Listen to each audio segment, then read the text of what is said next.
Magandang araw po sa inyong lahat mga kababayan at welcome back dito po sa ating munting channel Pinas News Review, kung saan re-reviewin po natin ang mga mahalagang balita dito sa Pilipinas. At ito nga mga kababayan, lagot ka ngayon, nasampulan na. Larry Gadon walang kawala sa matinding pasabog, PBBM VP Sara. Yan mga kababayan, patungkol po riyan ang ating alamin mula po rito kay News PH. Nasa description po ang full video link ng video ito. Subscribe na po kayo. At kung bago ka pa lang at di pa po nakapag-subscribe sa ating munting channel, please don't forget to subscribe. At i-click na rin po ang bell notification para updated po kayo sa lahat ng ina-uploads nating reaction video. At eto na nga mga kababayan, no, ewan ko ba kung saan napulot ni Gadon, no, yung mga kanyang pinagsasasabi. Ha? Para kasi sa gusto niyang iparating sa taong bayan, mga karibin natin, mga kababayan, kung hindi dahil sa mga Marcos ay hindi po mananalo, ha? Si dating Pangulong Duterte noong 2016, mga kababayan, no? Yan po ang gustong iparating sa atin ni Gadon, no? At sinasabi niya pa na hindi mananalo si BP Sara sa darating na eleksyon sa 2028.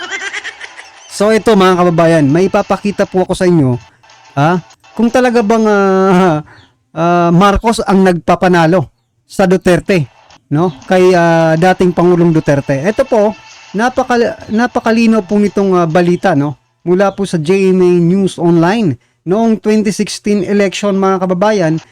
Ito po yung result, no? President, yan na. Oh, ang nanalo po si dating Pangulong Duterte. Puntahan po natin yung vice presidential result. Ito po, no? Ito, vice president. Sino po ang nanalo? Si Leni Robredo, mga kababayan. Sino po ang kanyang kalaban dito? Si PBBM, Cayetano, Escudero, Trillanes at Hunasan. So yan mga kababayan. Kung talagang si Marcos ang nagpapanalo kay PRRD, bakit po talo siya noong 2016, mga karibin natin? Aba, kung ganun pala, linuloko tayo ni Gadon, mga kababayan. Niloloko po tayo ni Mr. Kasi dati, di ba, ano to Bobo, di ba? Bobo po yung ano sa kanya kaya nakilala po si Gadon dahil sa pangalang ay sa katagang Bobo. O ngayon bumabalik sa iyo. Secretary Gadon kasi hindi na siya attorney, di ba? Hindi na po attorney si Gadon, mga kababayan. So ano bang sinasabi mo, Mr. Gadon, no? Na Marcos ang nagpapanalo. Ano? Yan na kasi. Puro kasi kayo paninira. Yan nga po yung sinasabi natin. Kung maninira naman lang kayo sa Duterte, yung medyo makatotohanan naman sana para at least makabudol ulit kayo. Ito mga kababayan, panoorin at pakinggan po natin itong video ito. Kung paano binutata si Gadon. Ito na po. Larry Gadon, no? Ito naman yung bagong Trillanes ngayon. Tahol rin ang tahol. Okay? Ngayon ko lang na-realize na kaya pala hindi na nanalo itong the kind of taong ito. Never naman itong nanalo since pa, di ba? Pag ilang takbo niya na si Gadon, hindi na nanalo. Hindi na nanalo. Susunod dito sa yapak ni Trillanes, yung laging nag-iingay. Okay? So, may sinasabi siya na posible raw na kung tatakbo si VP Sara sa 2028, matatalo raw. Dahil ang kanyang biniblame, mga vloggers raw ng mga DDS. Okay, sige. Pakinggan natin at i-react natin yung mga sinasabi ni Gadon. Mga Duterte supporters at yung mga Duterte vloggers at yung mga TV radio host na araw-araw ay tinutuligsa si Presidente Bongbong Marcos. Siyempre, tinutuligsa nila kasi demokrasya tayo, Gadon. Alam nga naman, hahayaan natin yung mga maling ginagawa ng ating presidente. Tanong ko sa iyo, Gadon, yung panahon ni former President Duterte, hindi ba siya tinutuligsa araw-araw? Natural lamang yan. Kung ikaw ay presidente ng Pilipinas, may tumutuligsa talaga. May tumutuligsa talaga. Bantayan at bantayan yung mga galaw ninyo kung nasa tama ba kayo. Alangan naman hahayaan ng taong bayan. Oh, yung ginagawa ngayon ni former President Duterte, ni Presidente Bongbong Marcos.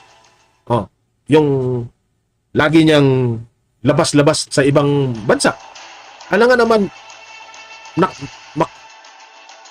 Speaking of labas-labas ng bansa, mga kababayan, eto na po ang resulta ng paglabas-labas ng ating Pangulo, no? Wala. Eto na po siguro, hindi pala. Second, no? Na pinaka weak ang peso, mga kababayan, no? Napaka ano na po ng palitan. Bumaba na yung value ng peso, mga karibyo natin. Which is, nag-i-indicate po ito na, wala po yung natin, pabagsak po ang ekonomiya ng Pilipinas, no? Pero sa bagay, di ba yung interview nga kay Sandro Marcos, hindi naman weak ang peso, mga kababayan. Malakas lang talaga ang dolyar. Lumalakas lang talaga ang dolyar, di ba, mga kababayan? Naalala niyo po 'yan? Hindi humihina ang peso natin, mga ka-review. Sabi po ni Sandro Marcos. Oh. Lumalakas lang talaga ang dollar, mga ka-review. Nako po. Patay tayo nito. Okay sana kung lahat dolyar ang kinikita. Di ba? Pero hindi nga rin okay. Kahit yung mga OFW, mga kababayan, umaalma rin dito sa palitang ito. Sa, di ba, peso versus dollar. Kasi sabi nila, oo nga, malaki nga yung palitan. No? Kasi mahinang peso. Pero ganun din kasi ang mamahal na ng mga bilihin dito sa Pilipinas. Parang lang tayo dito. Wala rin di ba? Nakatulala lang ang taong bayan na hindi siya i-criticize dyan. Di ba? Oh. Tawag nilang bangag at drug addict. Ito ang magpapahamak. Alam mo, yung tinatawag siya na bangag at kung anong-anong jadik yung tinatawag ni PBBM, opinion yan ng taong bayan. Nasa taong bayan na nga yan kung maniniwala sila o hindi. Di ba?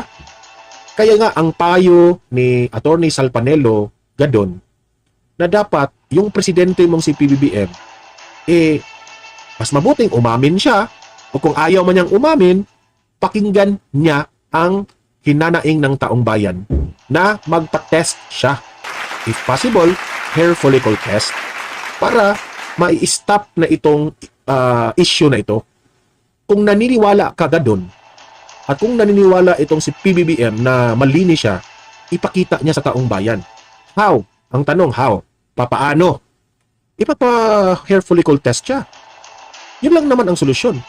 Ako, sa totoo lang Larry Gadon, naniniwala ako na si Presidente Bongbong Marcos ay hindi gumagamit. Okay? Naniniwala ako kasi wala namang ebidensya.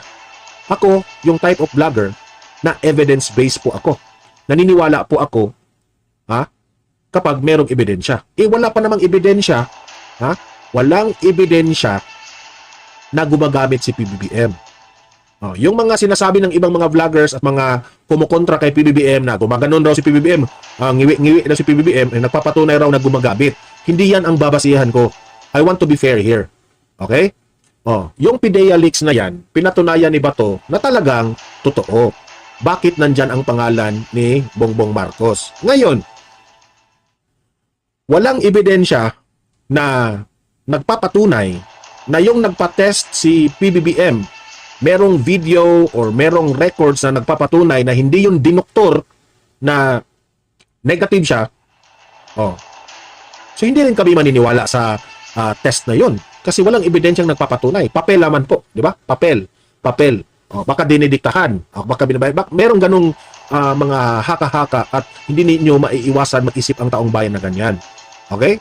So ngayon, to solve that issue na lagi siyang sinabihan na bangag-bangag, jadik-jadik yung ating Pangulo ng taong bayan, para matapos yan, patunayan nyo by doing hair follicle test. Ganun lang kasimple. Ganun. Di ba? Tapos, ang usapan. Oh, babalik at babalik ang tiwala ng taong bayan. Okay? Yung talagang binibidyo talaga. Di ba? Anong itinatakot natin kung malinis tayo, di ba? ay Inday Sara sa 2028. Dahil ginalit nila ang mga Ilocano, mga Marcos loyalists at mga Waray at mga Ilonggo, ay siguradong hindi nila iboboto si Sara sakaling tumakbo ito. Hindi ka sure. So yan mga kababayan, abang-abangan po natin at kailangan po natin bantayan yan kung dumating man ang panahon niyang sinasabi ni Gadon, no? Kasi ngayon sigurado po si Gadon. Ibig sabihin, may gagawin sila, di ba? May gagawin sila para yung sinabi ngayon ni Gadon ay magkatotoo. Ha? Smart magic yata ang gagamitin. Ha? Yan ay opinion ko lang mga kababayan. Kasi sigurado si Gadon sa sinasabi niya. Ha? Walang bahid ng pag-aalinlangan yung kanyang pagsasalita. Meaning 100% sigurado po si Gadon na matatalo si BP Sara. Ngayon, mga kababayan, magbantay tayong lahat. Ha? Kasi sigurado na po sila eh. Ngayon pa lang, dinideclare na po nilang panalo na naman sila. Kung sino man yung patatakbuhin nila sa 2028. Mga karibin natin, well, kung sigurado sila, itong opinion ko, kung sigurado sila, may gagawin silang kababalagan. Or something magsisecure na talagang mananalo yung ano nila, diba? Kaya abangan po natin kung ano ang mangyayari. Total, malayo pa naman. At hindi na rin naman natin alam, mga kababayan, kung aabot nga tayo. Kasi galit na po ang taong bayan eh. Di ba? Sa kanilang ginagawa ngayon. I mean, ito, hindi ko naman sinasabing na sana gawin ng taong bayan agad-agad, di ba? Sa nakikita ko po, marami po kasing dismayado talaga. Totoo lang mga kababayan. Sa panahon ito, sa administrasyong ito, marami po ang dismayado. Unang-una po, walang natupad sa mga pangako. Diba? Tinitira nila si dating Pangulong Duterte doon sa pabahay sa Yolanda. Pero yung pabahay nila, walang update. Ba yung 1 milyon sa isang taon na pabahay, walang update. Ano pa? Sinisiraan kasi nila yung mga Duterte ngayon eh. Yung haharang o pag-stop ng maisog rally, diba? Sa mga freedom parks, mga kababayan, hinahadlangan nila. Ibig sabihin, ayaw nilang marinig ng taong bayan, no? Si PRRD or sino man yung magsasalita doon. Ano pa? Ito, si Gadon, mga kababayan, patuloy po ang pang-brainwash. Akala naman kung mabe-brainwash niya ang mga Pilipino, no? Bine-brainwash po ni Gadon yung utak ng taong bayan. At itinatanim at sinasaksak po sa ating kukote na si PBBM po ang pinakamagaling. At pinaka-influential na politiko. At siya raw ang nagpanalo kay dating Pangulong Duterte. At matatalo itong si BP Sara dahil sa pagtaliwas, no, ng taong bayan dito kaya PBBM. Well, anyway mga kababayan, ano man po ang inyong reaksyon, komento or criticism patungkol po sa video nito dito kay Gadon at sa mga plano nila, no? Hindi natin alam kung malayo pa naman, pero sigurado po silang matatalo si BP Sara. Nako po. Yan mga kababayan, i-comment lang po sa baba ang inyong opinion para alam po ng ating mga kababayan ang inyong nararamdaman, reaksyon patungkol po sa video nito. Right? Kung bago ka pa lang at di pa po nakapag-subscribe sa ating munting channel, please don't forget to subscribe at i-click na rin po ang bell notification para updated ko po sa lahat ng ina-uploads nating reaction video. Yan mga kababayan, maraming salamat po.